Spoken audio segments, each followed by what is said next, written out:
পশ্চিমবঙ্গ মধ্যশিক্ষা পর্ষদের দশম শ্রেণীর ভূগোল বিষয় নিয়ে আজ আলোচনা করব।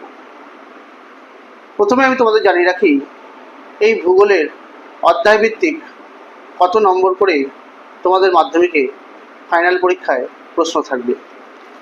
প্রথমেই আছে প্রাকৃতিক ভূগোল।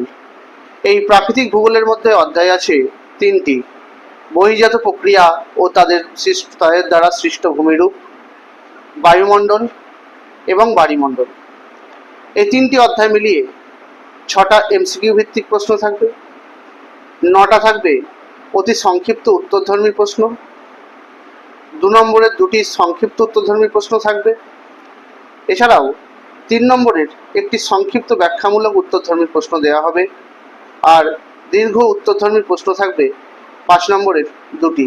অর্থাৎ এই 3টি অধ্যায় মিলিয়ে প্রাকৃতিক ভূগোল থেকে তোমাদের প্রশ্নমান হবে 32।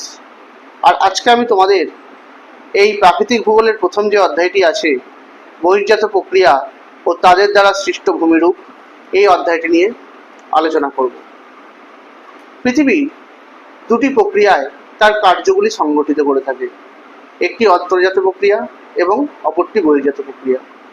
এই অন্তর্জাত প্রক্রিয়া যেটা আমাদের দৃষ্টিগোচর হয় না, যেমন ভূমিকম্প বা অগ্ন্যুৎপাত, কিন্তু এই বহির্জাত প্রক্রিয়া যে সংগঠিত হয় সেগুলি কিন্তু আমরা দৃষ্টিগোচর করতে পারি, যার মধ্যে আছে নদী, হিমবাহ এবং বায়ুর দ্বারা সৃষ্ট কার্যাবলী। এই বহির্জাত প্রক্রিয়া অত্যন্ত ধীরে ভূমিরূপগুলির ওপর কাজ করে থাকে। আর বহির্জাত ভূমিরূপ পরিবর্তনকারী সকল শক্তির মূলে আছে সূর্য, অর্থাৎ সৌরশক্তি। এই বহির্জাত গতিশীল শক্তিগুলির মধ্যে জলধারা বা নদীর ভূমিকা সর্বাধিক গুরুত্বপূর্ণ ভূমিকা পালন করে থাকে। এক্ষেত্রে গ্রেড বা ক্রম শব্দটি প্রথম ব্যবহার করেছিলেন বিশিষ্ট ভূতত্ত্ববিদ জি.কে. গিলবার্ট।